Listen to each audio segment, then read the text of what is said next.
Hi అండి, welcome to Rupa TET and DSC.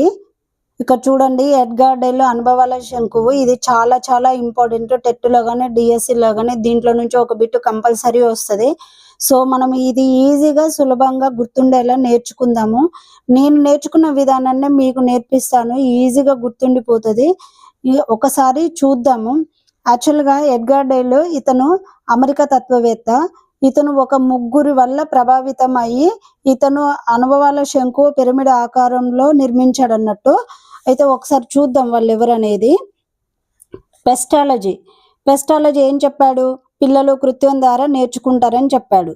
Next Froebel ఏం చెప్పాడు? పిల్లలకు ప్రత్యేక సామర్థ్యాలు ఉంటాయి, వాటి వల్ల వాళ్ళు నేర్చుకుంటారని చెప్పాడు.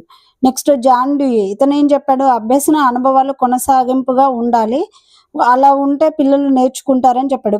ఫర్ ఎగ్జాంపుల్, ఇవాళ ఒక విషయం నేర్చుకోవాలనుకుంటే ముందటి రోజు ఏం జరిగిందో దానికి అనుసంధానించుకొని నేర్చుకుంటారని ఇతను చెప్పాడు అన్నట్టు. సో వీరి ముగ్గురు వల్ల ప్రభావితమయ్యి ఈ విధంగా పిరమిడ్ రూపంలో ఒక అనుభవాల శంకువు అనేది నిర్మించాడు అన్నట్టు, ఏర్పరిచాడు. అది ఏంటిదో చూద్దాము.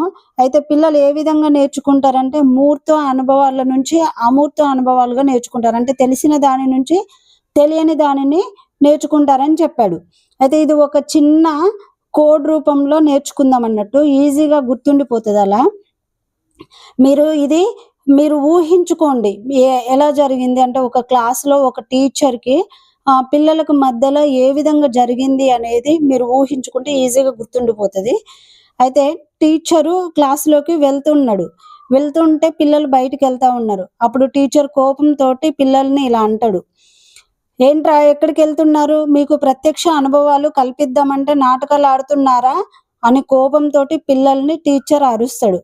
అప్పుడు పిల్లలు అంటారు, సార్ ప్రదర్శనలు క్షేత్రంలో ప్రదర్శించారు, ఆ ప్రదర్శనలో టెలివిజన్, రేడియో, టేప్ రికార్డులు దృశ్య రూపంలో చూపిస్తూ ఉంటే ఒక పెద్ద శబ్దం వచ్చింది, ఏంటా శబ్దం అని చూడడానికి వెళ్తున్నాము అని పిల్లలు అన్నారు.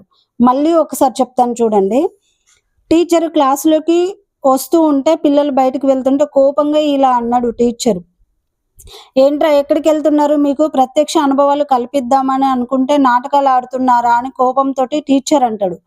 అప్పుడు పిల్లలు ఏమంటారు అని అంటే, సార్ ప్రదర్శనలు క్షేత్రంలో ప్రదర్శించారు, ఆ ప్రదర్శనలో టెలివిజను, రేడియో, టేప్ రికార్డు దృశ్య రూపంలో చూపిస్తుంటే ఒక పెద్ద శబ్దం వచ్చింది, ఏంటా శబ్దం అని చూడడానికి వెళ్తున్నామని పిల్లలు అంటారు అన్నట్టు. సో ఈ విధంగా గుర్తుపెట్టుకోండి.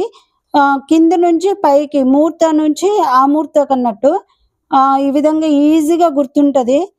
ప్రత్యక్ష అనుభవాలు, ప్రత్యక్షము, కల్పిత, నాటకీకరణ, ప్రదర్శనలు, క్షేత్ర పర్యటనలు, ప్రదర్శితాలు, టెలివిజను, రేడియో, టేప్ రికార్డు, దృశ్య చిహ్నాలు, శబ్ద సాంకేతికాలు. ఈ విధంగా గుర్తుపెట్టుకుంటే ఎప్పటికీ గుర్తుంటుంది. Thank you.